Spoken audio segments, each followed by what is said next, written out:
Greetings, my friend. I am Antonio Ramirez, and I've traversed 45 years upon this fascinating journey of life. Barcelona, with its bustling streets and hidden stories, has been my home and my muse. You'll recognize me by the touch of gray in my hair, a testament to the countless melodies I've woven into the fabric of this city. As a violin virtuoso, my fingers dance upon the strings with a lifetime of experience, each note a chapter in my story. Whether on a grand stage or nestled in a corner where the shadows play, my music carries with it the whispers of emotions and the echoes of bygone eras. It's as if my melodies can unlock doors to memories long forgotten. But there's more to me than the music I create.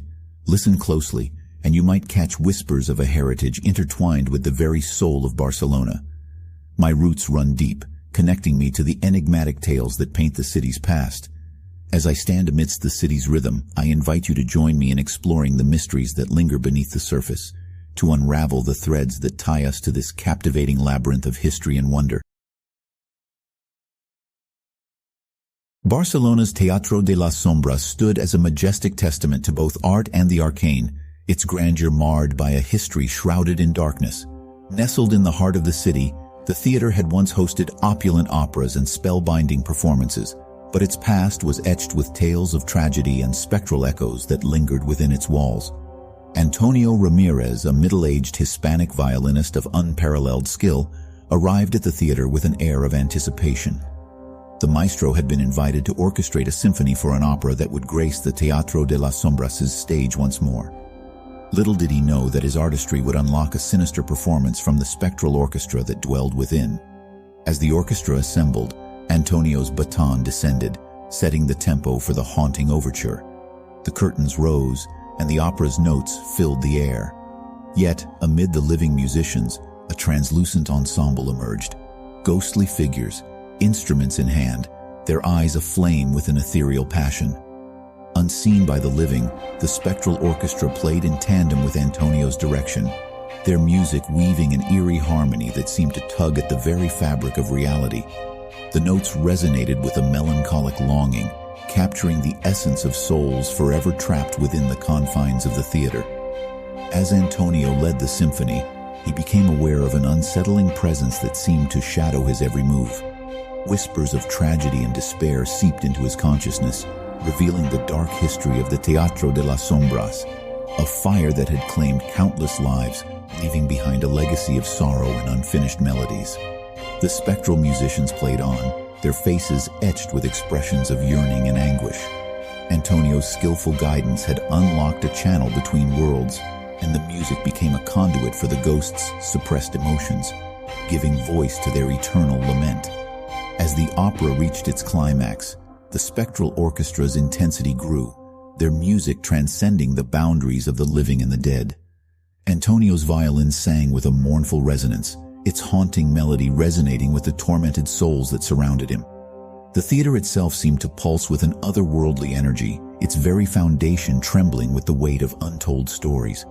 In a chilling crescendo, the opera's finale converged with the Spectral Symphony, blurring the line between reality and the supernatural. The boundaries between worlds began to fray, and the theater's history of tragedy manifested in a torrent of ghostly apparitions that materialized before Antonio's disbelieving eyes. As the spectral orchestra's performance climaxed, a malevolent force emerged, a phantom conductor draped in tattered robes, its eyes gleaming with a malevolent intent.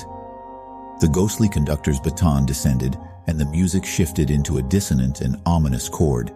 The very air grew heavy with darkness, and Antonio realized that he had unwittingly unlocked a malevolent entity that sought to bind the living and the dead in a symphony of eternal torment.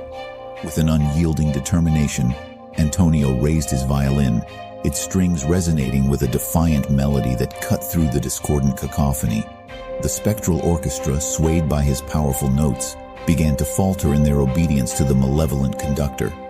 Antonio's music became a beacon of hope, a counterpoint to the sinister force that threatened to engulf them all. The theater trembled as the battle between light and darkness raged on, the discordant notes clashing with Antonio's resolute melody. The spectral orchestra wavered, torn between their loyalty to the malevolent conductor and the transformative power of Antonio's music. With a final surge of strength, Antonio's violin unleashed a brilliant crescendo, its radiant tones dispelling the malevolent conductor's influence. The ghostly apparitions recoiled, their ethereal forms dissipating like mist in the morning sun. The theater fell silent, the echoes of the Spectral Symphony fading into the void. As the last notes of Antonio's violin echoed through the empty theater, a sense of profound relief washed over him. The spectral orchestra, their souls freed from the malevolent grip, had returned to their eternal slumber.